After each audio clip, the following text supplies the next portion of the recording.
What in the 20s is going in the on? 20s, Think about yes. the 20s, What baby. Plenty. What in the 20s is going on? 20s, baby. This is the 20s. Welcome back to the podcast. I'm your host, Zamam Kize, and this is What's in the 20s, a podcast where you listen to me grow through its baby. On this episode, we're going to get a little bit up close and personal. We're going to get a bit emotional. This might be a bit of a soft spot, a soft topic, for some of us. But yeah, let's get into it. So the title is basically we're going to be speaking about being too hard to love, right? Too difficult to love, which is such a weird statement to make, right? But I think it's something that we have probably all felt at least once in our lives, where it's just this feeling of like, is it just too hard to love me? Like, is it just, but I know that I would feel like that a lot. Like I have always, many times in my life kind of just felt like I don't know, like it must be really overwhelming to choose me, it must be really complex and stuff like that. And it's such a weird thing to think and to say out loud and admit, right? That you just feel too difficult to love. But like, let's start with where it can begin, right? So it's experiences. So it could be your childhood, perhaps with your parents, your parents might not be as present, as available, emotionally available and all of that kind of stuff, as involved in your life when you were a child.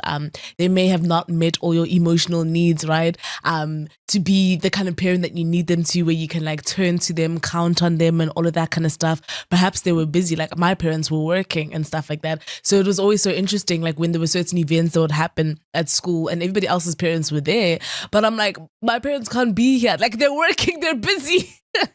they don't like, at what point would they be able to just leave their work and stuff to show up to something happening at 10 a.m. at my school and all of that kind of stuff. Like I think the pressure was a bit weird and insane, and I think like in that sense, like I felt like I was too much. Like I felt like maybe I would be asking for too much. That feeling of like asking for too much, to be like, could you show up for this? Could you be here for this? When they were already doing, the most that they could, to provide for me and be the parents that they were in my life and stuff like that. So it felt like I was just asking for a bit of an extra, to be like, could you please attend these certain meetings at school or whatever, these things that I'm participating in, my netball matches and all of that kind of stuff. They were just caught up, and it's nothing that I blame them for, but I guess in comparison, they just weren't as involved as perhaps like a lot of my other friends were. Like those instances where your other friends' parents know you, like they know everything going on in your life because they're just always there. They know how you play, they know how you perform and all of that kind of stuff. So it was like very weird because I think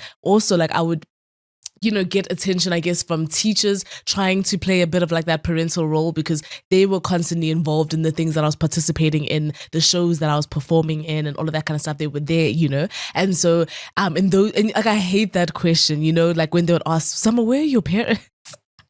I hated getting asked that. I hated like just even having to explain and stuff like that because I felt like I understood, right? But it was so weird that, my teachers didn't understand that and stuff. So in those ways, it made me feel different. It made me feel, I guess, I wouldn't use the word neglected. I never felt neglected from my parents. But I mean, like, yeah, it just made me feel a bit isolated and just not the same as the other kids around me and all of that kind of stuff. I think that if you were raised in a dynamic where you were considered lost, perhaps you have so many siblings and stuff like that, that you were not the main priority, right?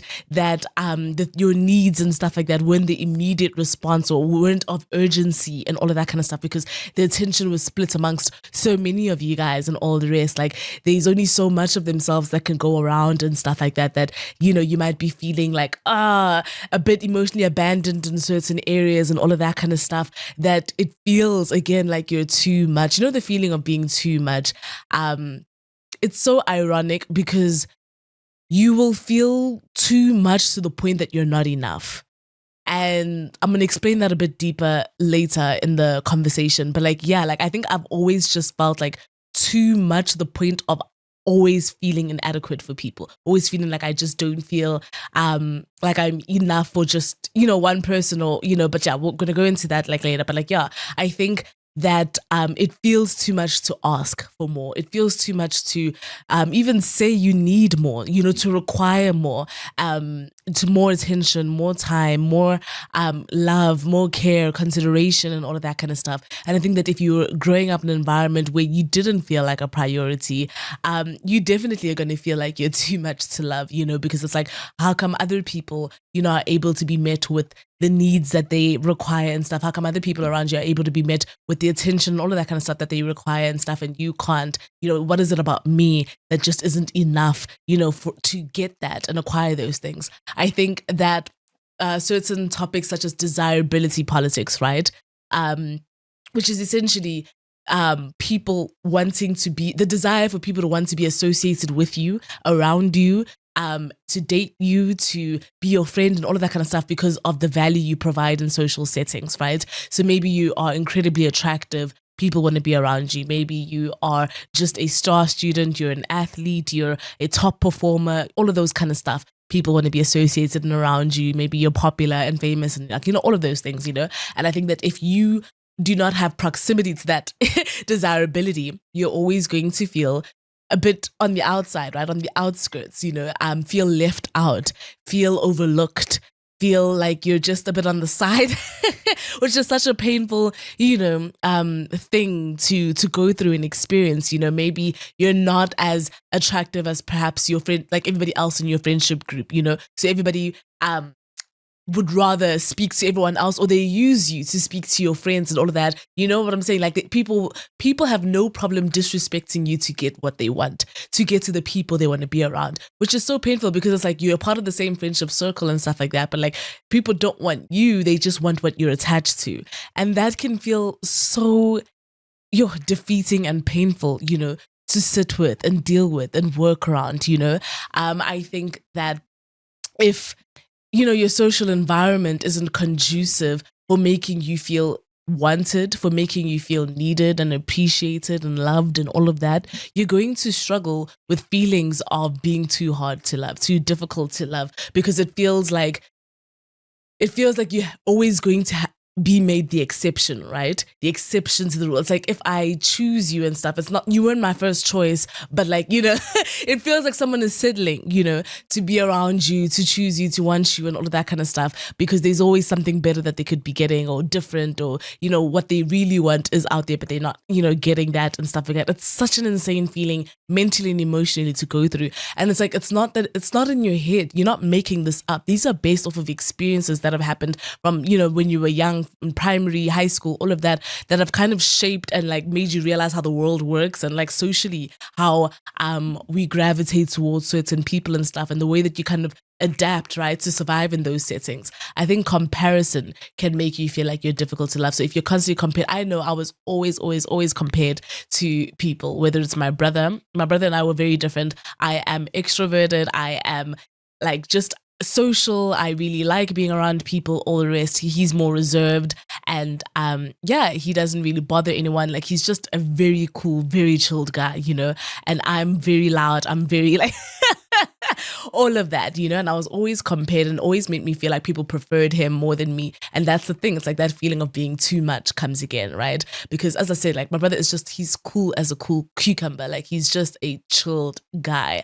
I have a very bubbly personality, a big personality, and all the rest. That is always going to make me feel like, am I overwhelming you? But like I never thought that, until I was constantly being compared to him, And I think when you go through those experiences of like people comparing your personalities, like I know even with my friends, I always had a bigger build compared to my friends, and I was always compared to them. Like, Summer, look how, how much tinier, smaller, thinner, and all of that kind of stuff your friends are. And, just growing up, and when you keep having that comparison, you're always going to be thinking that like you're not enough, like you're just different. I've always felt different in my life. I've always felt just a bit strange, just a bit weird, just a bit all of that kind of stuff. But I think it was because I was always compared to everyone around me, to my classmates, to my siblings, to, all of that kind of stuff. And it's really, I made an episode about like shrinking yourself, like I've constantly been in spaces where I felt the need to shrink myself in order to survive the circumstances, to survive the environment and all of that kind of stuff, which is such a painful thing to go through.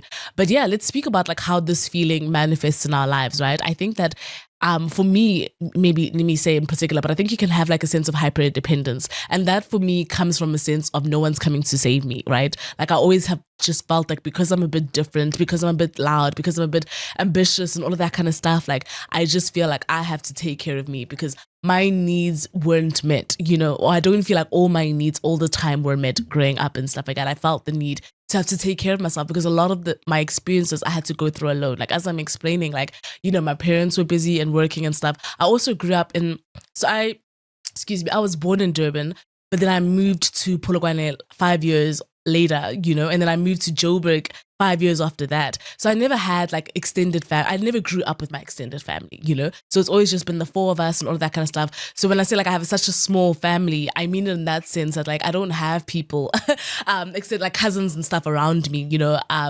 growing up and all of that kind of stuff when I was just going to school and things like that. And so like I've always just felt alone in things. Like I've always just felt like, okay, I just have to take care of myself. I just have to get myself through this. I just have to push through this. I just have to, like if I'm crying and stuff, I will comfort myself.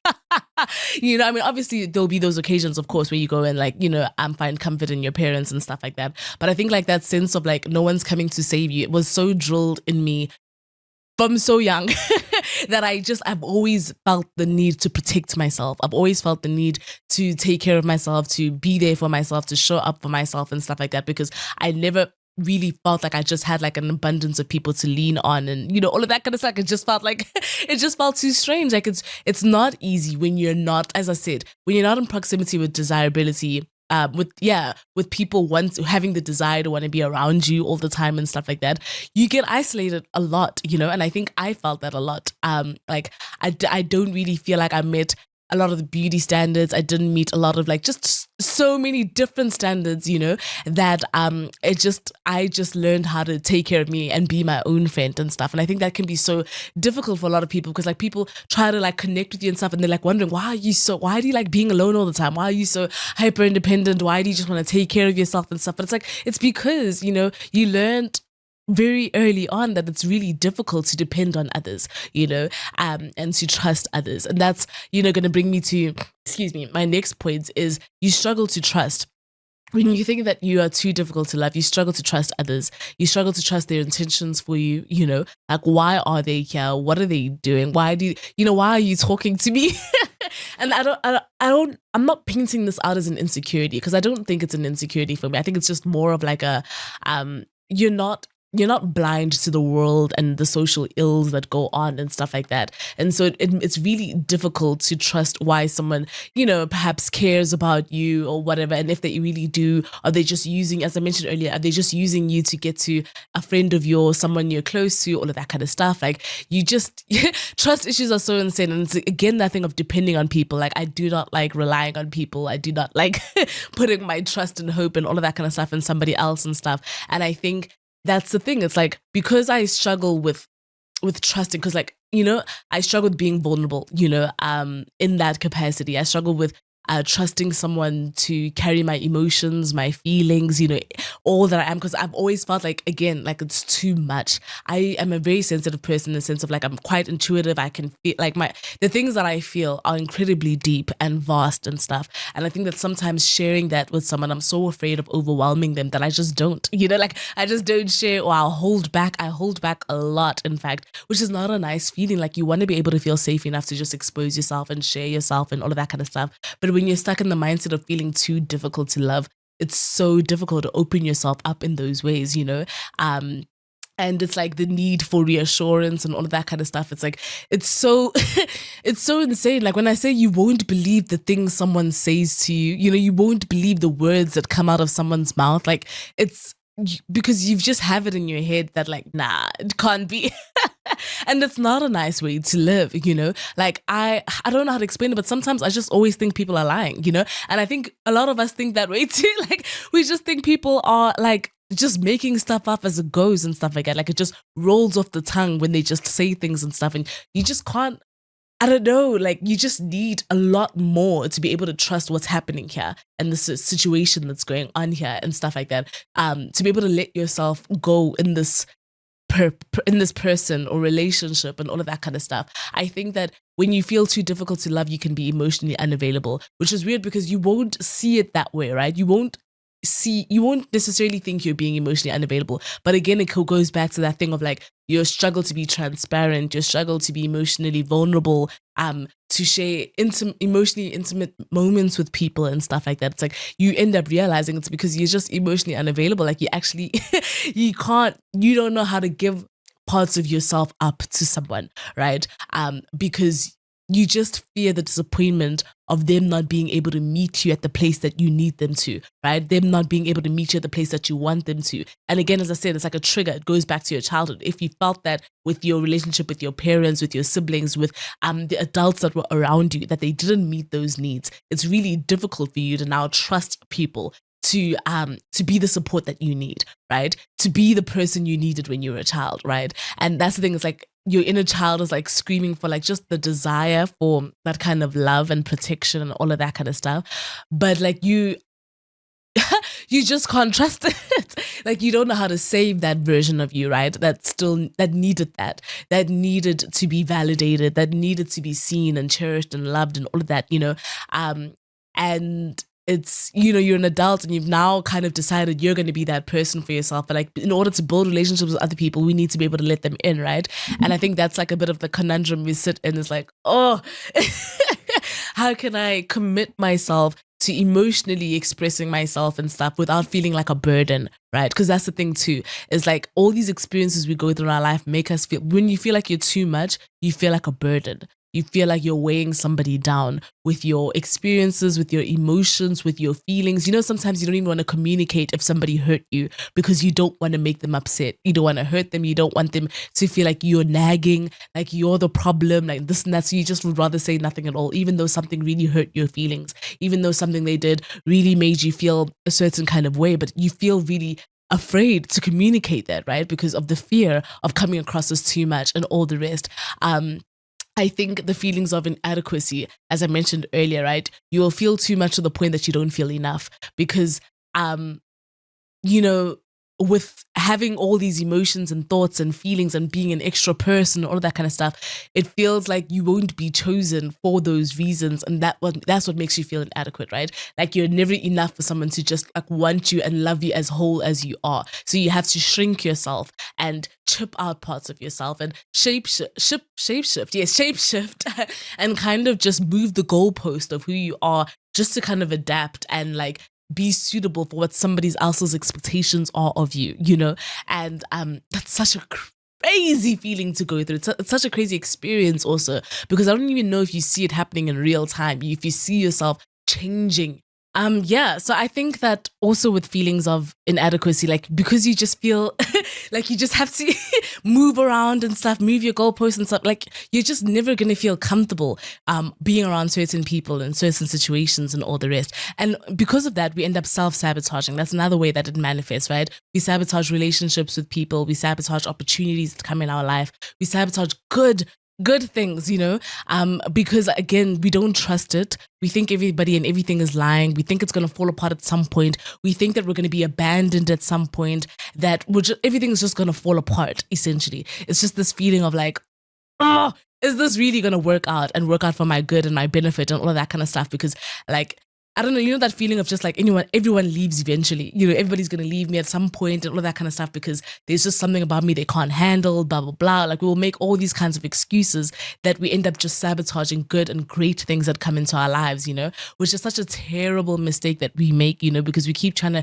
repeat the cycle of proving that we're not enough for someone rather than choosing someone who sees you, values you, and wants you and all the rest. And that's what's going to lead me to my next point of like how to work through these feelings. First and foremost, go where you're wanted. If you're constantly in a space and environment that doesn't value you, appreciate you, desire you, and all of that kind of stuff, you're always going to feel inadequate. You're always going to feel not good enough. You're always going to feel ugly. You're always going to feel like people don't want you, you're always going to feel like it's difficult to love you. But it's like because you're constantly occupying spaces and people and environments that do not value you, that do not see the good in you and stuff. And that's why I truly, truly believe exposure is everything. I am such a fan of exposing yourself to different environments, people, traveling, spaces and stuff. Because if this is all you know, if this person who makes you feel terrible and stuff is all you keep attaching yourself to and stuff like that. If this environment, this school, changing schools is so important. Like I felt a different person and depending on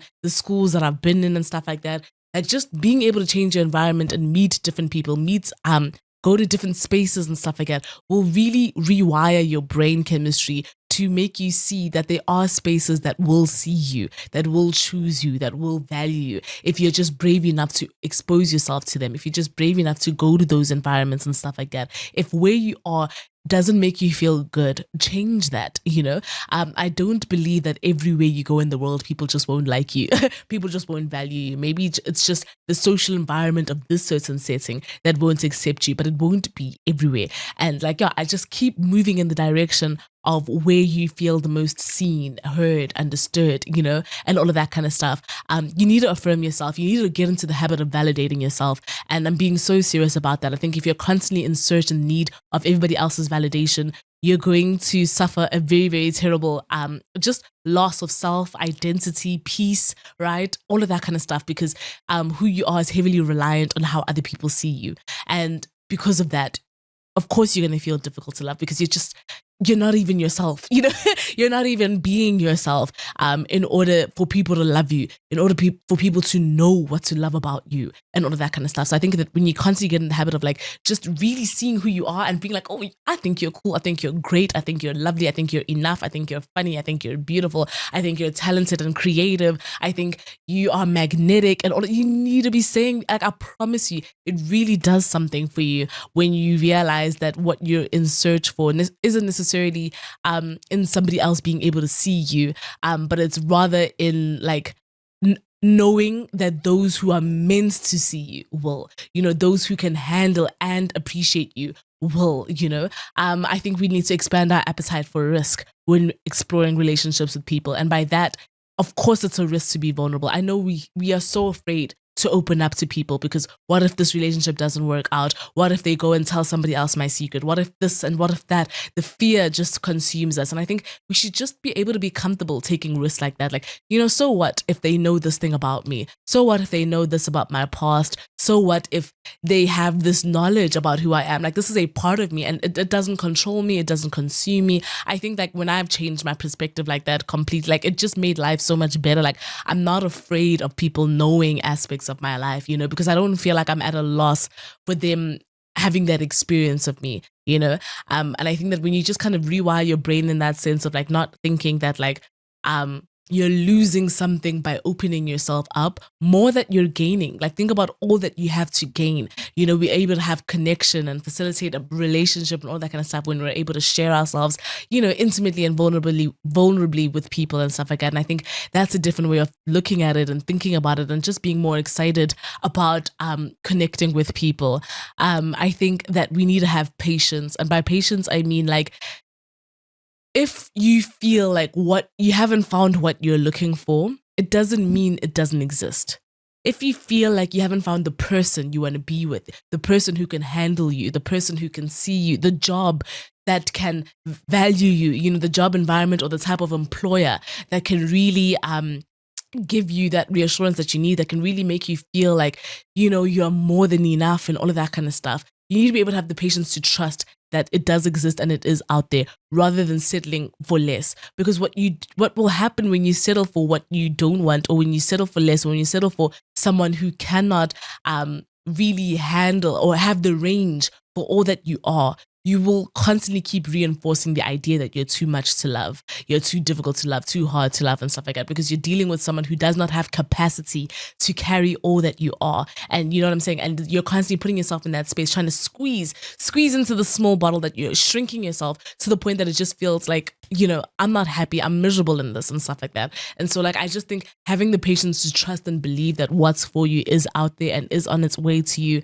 and does exist, the partner you want, the job you want, the friends you want, the environment you want to be in, the place you want to live in, the social environment you want to exist and be a part of, the country you want to be in. Like it's all there. You just have to constantly keep exposing yourself. Exposure therapy really works. You just have to constantly be in spaces that inspire you to kind of see that who you are and what you want exists because you exist, but yeah, and I think that you need to challenge the lies that you tell yourself. If you tell yourself I'm ugly, I'm weird, I'm this, I'm that, and all of that kind of stuff, challenge it. Be like, why do you think that? Why do you think you're ugly? Is it because you really genuinely believe that, or is it because that's what people have told you? Are you comparing yourself to something like, all of that kind of stuff? Like, because you're gonna come to find that it's not true. Like, you're not ugly.